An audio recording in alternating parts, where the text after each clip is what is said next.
Good morning everybody. ഇന്നത്തെ എൻ്റെ മൂന്നാമത്തെ ക്ലാസ്സാണ് ഇംഗ്ലീഷിൻ്റെ.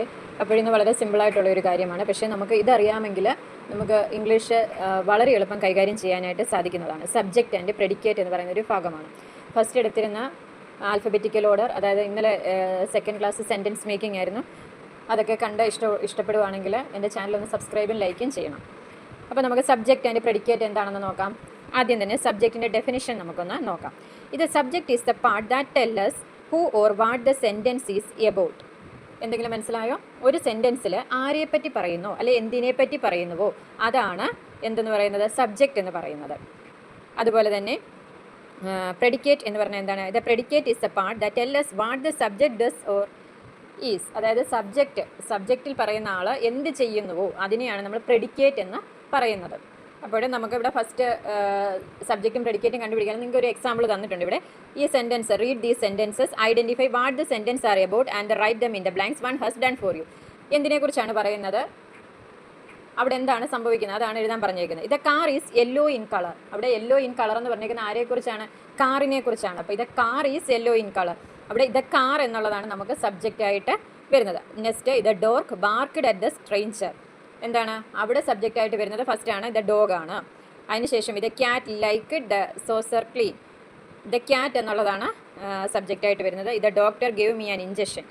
ദ ഡോക്ടർ എന്നുള്ളതാണ്. David took the dog out for a walk. David ആണ് subject. Tom love pizzas. Tom ആണ് അവിടെ സബ്ജക്റ്റായിട്ട് വരുന്നത്. ബാക്കി പ്രെഡിക്കേറ്റ് ആയിട്ടാണ് വരുന്നത്. ഇപ്പോൾ നിങ്ങൾ വിചാരിക്കും വളരെ സിമ്പിൾ ആണെന്നല്ലേ, പക്ഷേ ഇതിപ്പോൾ ഇങ്ങനത്തെ സെൻറ്റൻസ് മാത്രമേ നമുക്ക് ഈ ഫസ്റ്റ് വേർഡ് എടുത്ത് എഴുതാനായിട്ട് സാധിക്കത്തുള്ളൂ. നമുക്കിനി ഇതിന് കുറച്ച് എക്സാമ്പിൾ ഞാൻ പറയാം. രാജൻ ഈറ്റ്സ് ആൻ ഓറഞ്ച് എന്ന് പറയുകയാണെങ്കിൽ അതിനകത്ത് നിങ്ങൾക്ക് വളരെ എളുപ്പം കണ്ടുപിടിക്കാൻ പറ്റും. രാജൻ എന്ന് പറയുന്നതാണ് എന്ത്, സബ്ജക്റ്റ് അല്ലേ. പ്രത്യേകം ശ്രദ്ധിക്കേണ്ട ഒരു കാര്യം, വെർബിന് തൊട്ട് മുന്നേ വരുന്നതാണ് എന്തെന്ന് പറയുന്നത്, നമ്മുടെ സബ്ജക്റ്റ് എന്ന് പറയുന്നത്. അപ്പോൾ മനസ്സിലായോ? വെർബിന് തൊട്ട് മുന്നേ വരുന്ന വാക്കുകളെയാണ് നമ്മൾ സബ്ജക്റ്റ് എന്ന് പറയുന്നത്. ഇപ്പോൾ ഇവിടെ രാജൻ ഈറ്റ്സ് ആൻ ഓറഞ്ച് എന്ന് പറഞ്ഞത് ഈറ്റ്സ് എന്നുള്ളതാണ് അവിടുത്തെ വെർബ്. അപ്പോൾ സബ്ജക്റ്റ് ഏതാണ്? രാജൻ എന്നുള്ളതാണ് സബ്ജക്റ്റ്. ഓക്കെ. അതേസമയം അടുത്ത രണ്ട്, Latha and Rama went to Delhi. ലതയും രമയും ഡൽഹിക്ക് പോയി എന്നാണ്. അതിനകത്ത് എന്താണ്, ലത ആൻഡ് രമ എന്നുള്ളതാണ് സബ്ജക്റ്റായിട്ട് വരുന്നത്. കാരണം എന്താണ്, വെൻ്റാണ് അവിടെ വെർബായിട്ട് വരുന്നത്. ഇനി ഇത് കുറച്ചുകൂടി ഈസി ആയിട്ടുള്ള സെൻറ്റൻസ് ആണ്. ചില സെൻറ്റൻസ് നമുക്ക് ഇങ്ങനെയും പറ്റത്തില്ല. അങ്ങനെയാണെങ്കിൽ അവിടെ ഓക്സിലറി വെർബ് ഏതാണെന്ന് നോക്കുക. ഓക്സിലറി വെർബിന് തൊട്ട് മുന്നേ വരുന്നതാണ് സബ്ജക്റ്റായിട്ട് നമുക്ക് എടുക്കാനായിട്ട് പറ്റുന്നത്. ഓക്കെ. ഇവിടെ ഞാൻ വേറെ രണ്ട് സെൻറ്റൻസ് വായിക്കാം. An elephant has A good memory.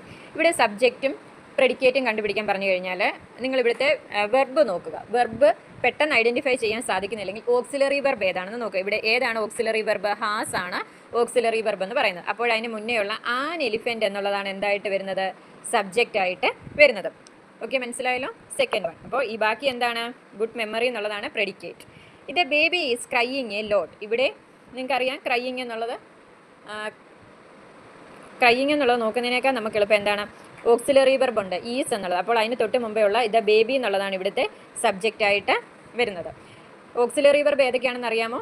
Auxiliary verb എന്ന് പറഞ്ഞു കഴിഞ്ഞാൽ am, is, are, was, were, do, does, did, can, could, may, might, ഇതൊക്കെയാണ് ഓക്സിലറി വെർബ് എന്ന് പറയുന്നത്. അപ്പോൾ അതനുസരിച്ചിട്ട് അതുകൂടെ നോക്കി വേണം സബ്ജക്റ്റ് കണ്ടുപിടിക്കാനായിട്ട്. ക്ലാസ് എല്ലാവർക്കും ഇഷ്ടപ്പെട്ടു എന്ന് വിചാരിക്കുന്നു. ഒന്നുകൂടെ ഞാൻ പറഞ്ഞതിന് ശേഷം ഇന്നത്തെ ക്ലാസ് ഇവിടെ അവസാനിപ്പിക്കുകയാണ്.